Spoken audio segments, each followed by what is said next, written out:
Good day, I'm Theodore Henry, and this is your JIS News for Thursday, June 2, 2022.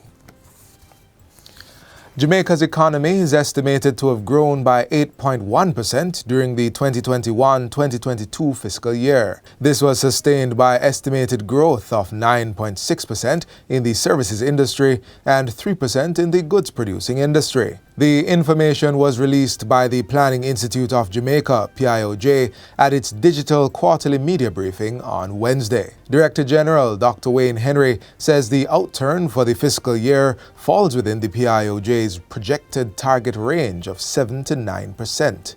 It also reflects improved performances in all goods-producing and service industry subsectors except mining and quarrying. Expansion in economic activities also continued over into the January to March 2022 quarter by an estimated 6%. This outturn represented the fourth consecutive quarter of growth and reflected a continuation of the recovery trend following contractions in the corresponding quarter as a result of the COVID-19 pandemic and associated public health and social measures implemented to manage its spread. The PIOJ is projecting a positive outlook for the short term with an estimated 2 to 4% growth range for the April to June 2022 quarter. Going a bit further, Dr. Henry says growth for 2022-2023 financial year is projected within the range of 2 to 5%. This revised forecast, down from the previous range of 3% to 6%, takes into consideration the high degree of uncertainty surrounding unfolding global developments, including the impact of geopolitical developments associated with the Russia-Ukraine war. Approximately $1.5 billion will be spent on the construction and upgrading of police facilities in this financial year. As part of that, the Ministry of National Security is targeting the renovation of 15 police facilities at a cost of $500 million. The National Housing Trust will also begin construction of 5 stations at a cost of approximately $1 billion.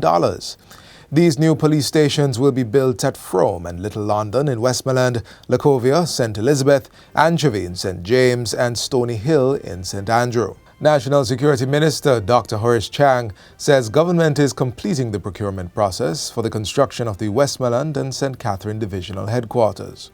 These are modern, professional centers, efficient, functional, user-friendly, and customer-friendly. Adequate working stations for professional men and women of the Jamaica Constabulary Force. He adds that procurement has concluded to engage professional services for the Montego Hills Police Facility, while the Greenacres Station is 92% complete.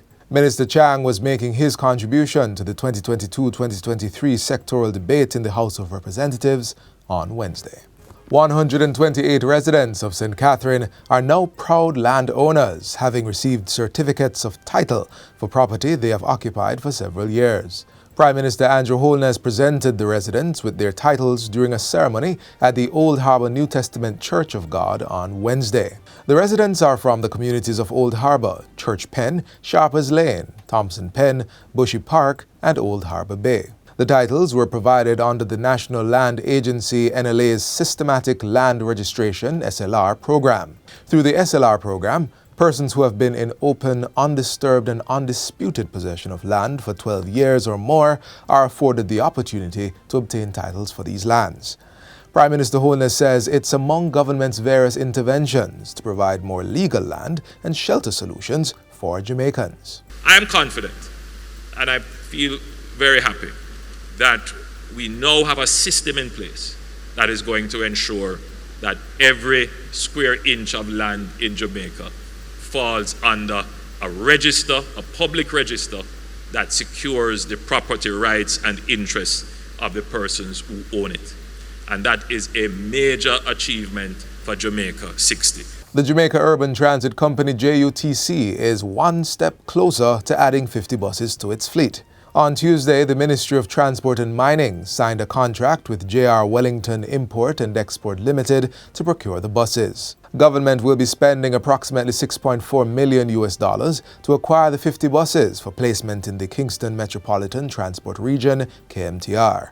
45 will be diesel buses valued at $5.4 million, while $1.08 million will be spent on the remaining 5 electric buses. The vehicles are expected to be delivered between 6 and 9 months, commencing in the last quarter of this calendar year. Minister of Transport and Mining, Audley Shaw, says it is expected that the newer diesel buses will have better fuel efficiency and lower carbon footprint per passenger trip than the aged buses of older technology. He adds that the acquisition of the 5 electric vehicles serve as part of the government's thrust towards contributing to greener, cleaner and cheaper transportation. The electric buses procured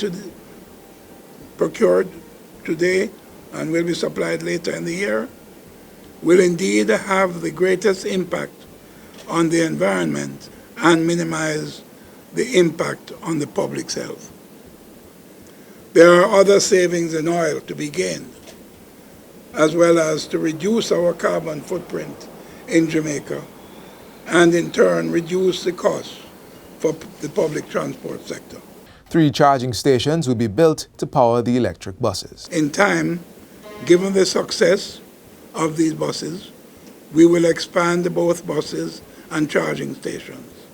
The possibility also exists that other entities may utilize these charging stations as we build them out. More children with sensory challenges now have access to therapeutic assistance following the commissioning of an early stimulation program, ESP, Sensation Station, on Tuesday. The early stimulation program is administered through the Ministry of Labour and Social Security and provides early intervention for children who are affected by cognitive and physical developmental disabilities. These include mobility problems, fine and gross motor dysfunction, and disabling conditions such as autism. The newly opened Sensation Station in Kingston will aid in developing children's senses aged 0 to 6 through sensory stimulation. You can see in each and every one of these children, look in their faces, you can see in each and every one of them, although they may not be able to communicate it to you.